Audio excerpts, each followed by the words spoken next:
آج ہم اللہ تبارک و تعالیٰ کے اسماء الحسنہ میں سے 18ویں نمبر کے نام پر گفتگو کریں گے جی، جو کہ بعض کتابوں میں 17 نمبر اس کا لکھا ہوا ہے. انہوں نے لفظ اللہ کو کاؤنٹ نہیں کیا تو رحمان سے نمبر 1 شروع کیا، لیکن ہم نے چونکہ اللہ کو بھی کاؤنٹ کیا تھا تو ہمارا جو ہے یہ آج کا جو ہے نام یہ 18واں نمبر بنتا ہے 18. اور یہ ہے الرزاق. الرزاق بہت بابرکت نام ہے، سارے رزق کے خزانے اس نام کی جو ہے تجلی ہیں. اور رزاق کا معنی بہت زیادہ رزق دینے والا، بہت زیادہ روزی دینے والا. اور یہ نام جو قرآن کریم میں 5 مرتبہ اللہ تبارک و تعالی نے مختلف آیات میں دہرایا ہے، اور اس کے عدد جو ہے وہ 308 بنتے ہیں، 308. اور اس کا مفرد عدد بنتا ہے 11، کہ 3 اور 8 جو ہے وہ 11 بنتے ہی اس کا مفرد عدد ہے. گویا کہ 11 دن کے ورد کے بعد کوئی نہ کوئی اللہ تبارک و تعالیٰ کا لطیفہ ضرور ظاہر ہونا چاہیے. سبحان اللہ. انسان جتنے بھی صدقے دل سے پڑھے گا تو 11 دن کے بعد اس کا لطیفہ کوئی نہ کوئی ظاہر ہونا چاہیے. تو یہ بابرکت نام ہے. اور اصطلاحی معنی میں اس رزاق کا معنی وہ ذات جس نے ہر جاندار کی، ہر مخلوق کی روزی اپنی ذمے لے رکھی ہے. نہ صرف ذمے لے رکھی ہے بلکہ ان روزیوں کو پیدا بھی کرتا ہے، اور پیدا کرنے کے بعد ان تک پہنچاتا بھی ہے مخلوق تک، بھلے وہ مخلوق کہیں بھی ہو ان تک وہ پہنچاتا ہے. اور قرآن کریم میں اس چیز کا اظہار کر دیا کہ وما من دابۃ فی الارض الا علی اللہ رزقها، کہ روئے زمین پر کوئی بھی چوپایا چلنے والا جاندار ایسا نہیں ہے کہ مگر اس کا رزق اللہ کے ذمے ہے. وَيَعْلَمُ مُسْتَقَرَّهَ وَمُسْتَوْدَهَا، اور اللہ تبارک و تعالیٰ اس مخلوق کے مستقل ٹھکانے کو بھی جانتا ہے اور اس کے عارضی ٹھکانے کو بھی جانتا ہے. سبحان اللہ. یعنی اس میں اس بات کا اشارہ ہے کہ دنیا کے اندر اگر آپ اپنا ٹھکانہ بدلیں تو متعلقہ اداروں کو اطلاع کرنی پڑتی ہے کہ جی ہمارا ایڈریس چینج ہو گیا ہے، اب ہمارا چیک وہاں بھیجیں، جی، ہے نا. تو نہ کرے تو وہ جو آپ کا چیک ادھر ادھر ہو جائے گا. اللہ فرماتے آپ کو ہمیں کہنے کی ضرورت نہیں ہے. آپ جہاں مستقل رہتے وہ بھی ہمیں پتہ ہے، عارضی طور پہ کہیں ٹھکانہ آپ کرتے ہیں وہ بھی ہمیں پتہ ہے. آپ کا رزق وہیں پہنچے گا، لہذا پہنچتا ہے. انسان مسافر ہو تو پہنچتا ہے، گھر میں مقیم ہے تو بھی پہنچتا ہے. بلکہ اس پر جو حضرت موسیٰ علیہ السلام کا واقعہ بڑا دلچسپ آتا ہے کہ حضرت موسیٰ علیہ السلام کو اللہ تبارک و تعالی نے جب کوہ طور پہ تجلی دکھائی اور آپ نے یہ سمجھا کہ آگ ہے، اور اپنے اہلیہ جو ہے وہ درد ذیل میں تھیں، تو آگ لینے کے لیے وہاں گئے تو پتہ چلا وہاں تو رب کریم کی تجلی تھی. تو اللہ تبارک و تعالی سے ان کی گفتگو ہوئی، کلام ہوا اور وحی نازل ہوئی، اور ساتھ ہی حکم ہوا کہ فرعون کے پاس جاؤ دعوت حق دینے کے لیے.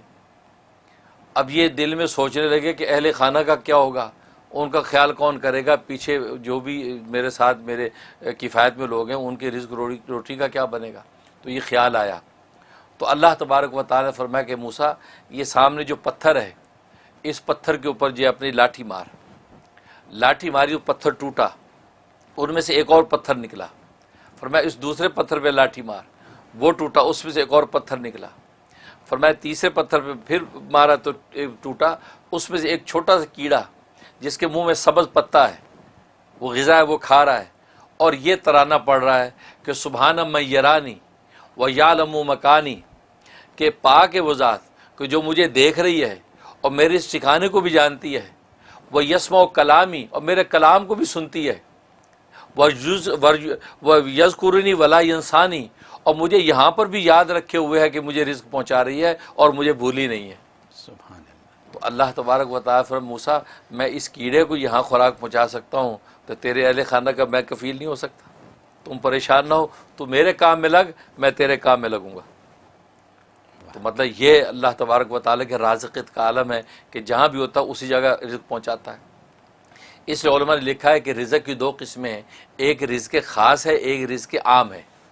رزق خاص کا مطلب یہ ہے کہ وہ رزق کہ جس کا تعلق ایمان و یقین کے ساتھ ہے، کہ اللہ تبارک و تعالی ایمان و یقین کا جو رزق، دلوں کا جو رزق عطا کرتے ہیں اور رزق حلال کی دولت سے جو منور کرتے ہیں، یہ رزق خاص ہے. اور ایک رزق عام ہے کہ جو دنیا اور سامانوں کا جو رزق ہے یہ اللہ تبارک و تعالی بلا تفریق کافر مومن سب کو عطا کرتے ہیں. لیکن رزق خاص جو ایمان و معرفت کا رزق ہے وہ صرف اللہ تبارک و تعالی مومنین کو عطا کرتے ہیں، اور اہل ایمان کو اللہ یہ توفیق دیتے ہیں کہ وہ رزق حلال کی کوشش کرتے ہیں. اور ابن قیم رحمہ اللہ تعالی نے بڑی خوبصورت بات کی کہ اصل میں رازقیت کے 2 مفہوم ہیں. رازقیت کا ایک تو مفہوم یہ ہے کہ اللہ تبارک و تعالیٰ جو ہے وہ ایک وہ رزق عطا کرتے ہیں جو انسان کی ایمانوں اور انسان کے سامانوں کا رزق ہے، اور وہ اپنے انبیاء اور اولیاء کے ذریعے سے اللہ تبارک و تعالیٰ مخلوق تک پہنچاتے ہیں۔ اسے علم و عرفان کا رزق بھی ملتا ہے، یعنی قلوب کا رزق، اور اسے انسان کے ابدان جو بدن جسم ان کا رزق حلال وہ بھی ان کے ذریعے سے مہیا ہوتا ہے، ایک یہ مطلب۔ اور دوسری قسم رزق سے مراد یہ ہے کہ وہ رزق جو رزق حلال ہے، جو بدنوں کا علم ہے، اللہ تبارک و تعالی نے بدن کی نوعیت طبی طور پہ ایسی بنائی ہے، ایسی اندر وینز اور رگیں اور ایسے سلسلے رکھے ہیں کہ وہ رزق ان کے ذریعے سے اسے اپنے متعلقہ مقام تک پہنچاتے ہیں۔ کیونکہ اگر رزق موجود ہو اور اندر کھانے کا نظام ڈسٹرب ہو جائے تو کیسے پہنچے گا؟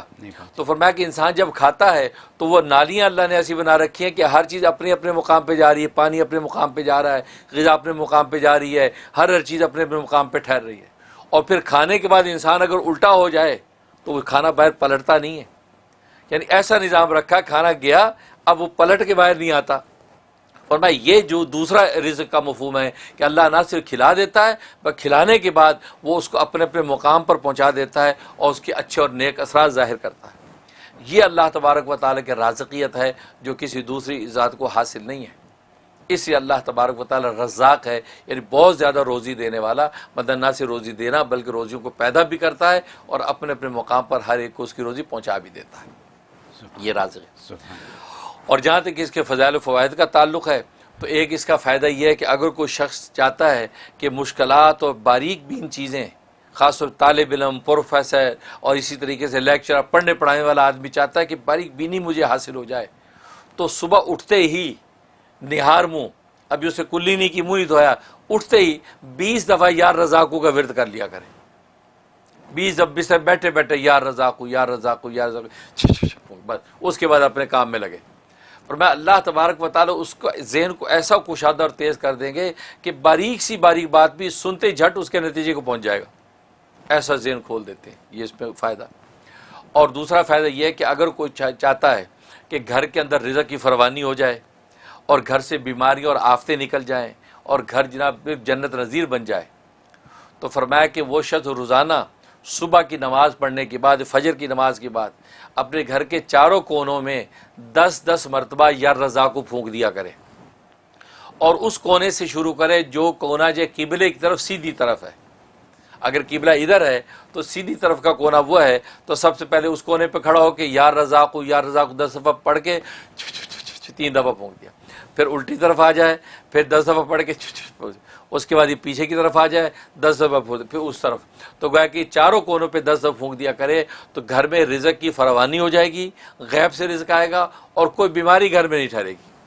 ایسا زبردست فائدہ ہے۔ واہ سبحان اللہ۔ اور تیسرا فائدہ اس کا یہ کہ اگر کوئی چاہتا ہے میں دولت مند ہو جاؤں، مال و دولت ہاتم تائی بنوں، بانٹوں بھی اور اللہ عطا بھی کرے، تو فرمایا کہ وہ شخص جو ہے فجر کی سنت اور فرض کے درمیان 550 مرتبہ 550 ٹائم جو ہے یا رضا کو ورد کرے، اولا سے 11 مرتبہ درود ابراہیمی پڑھ لے، اور یہ کرنے کے بعد اب یہ فرض نماز اپنی فجر کی ادا کرے۔ فرمایا کہ جناب ایسا اللہ غیب سے اس کے انتظامات کریں گے، قرضے اتریں گے اور وہ دولت مند ہو جائے گا، مالدار ہو جائے گا۔ یہ اس میں زبردست فائدہ۔ اور ایک اس کا فائدہ یہ ہے کہ اگر کوئی چاہتا ہے کہ میں جس سے ملاقات کرنے جا رہا ہوں وہ میری جو حاجت و ضرورت ہے وہ اس سے پوری ہو جائے، اس کے دل میں اللہ ڈال دے کہ وہ میرا یہ کام کر دے، فرمایا کہ جب اس کے پاس پہنچے تو 17 مرتبہ 17 ٹائم یا رضا کو پڑھ کے اور اس کے اپنی درخواست پیش کر دے تو اللہ تبارک و تعالی اس کے ذریعے سے اس کی ضرورت پوری کر دیں گے اور کسی قسم کی کوئی رکاوٹ نہیں آئے گی۔ اور ایک فائدہ یہ ہے کہ اگر جو ہے یہ چاہتا ہے کہ اللہ تبارک و تعالیٰ کیا کوئی خاص مقام اور قرب مجھے حاصل ہو جائے، ظاہر ہر بندے کی خواہش ہوتی ہے، تو فرمایا تنہائی میں بیٹھ کے، وہاں نہ کوئی بچہ ہو نہ کوئی بڑا ہو، اکیلے تنہائی میں بیٹھ کے 1000 مرتبہ پوری یکسوئی کے ساتھ یا رضاقو کا ورد کرے اور اللہ سے مقام خاص مانگ لے۔ فرمایا کہ ابھی ایک چلہ پورا نہیں ہوگا تو اللہ تبارک و تعالیٰ اپنا خاص قرب اس کو عطا کر دیں گے اور وہ محسوس کرے گا۔ یہ زبردست فائدہ۔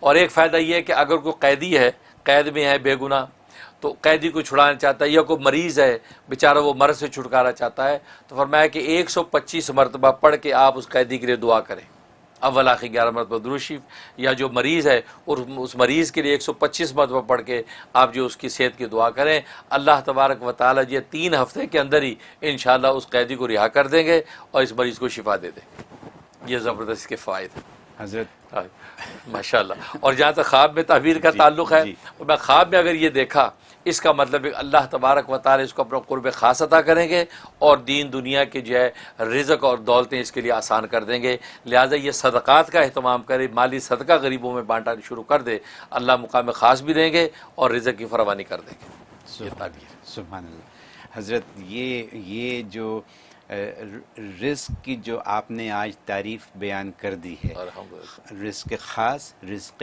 عام، اور اس کے علاوہ جو آپ نے اتنی ایکسپلینیشن دے دی ہے، یہ پہلے نہیں سنی کسی، میں نے نہیں سنی، اور مجھے یقین ہے کہ ہمارے دیکھنے والوں میں سے بہتوں نے اس کو نہیں سنا، نہ اس کو سمجھا۔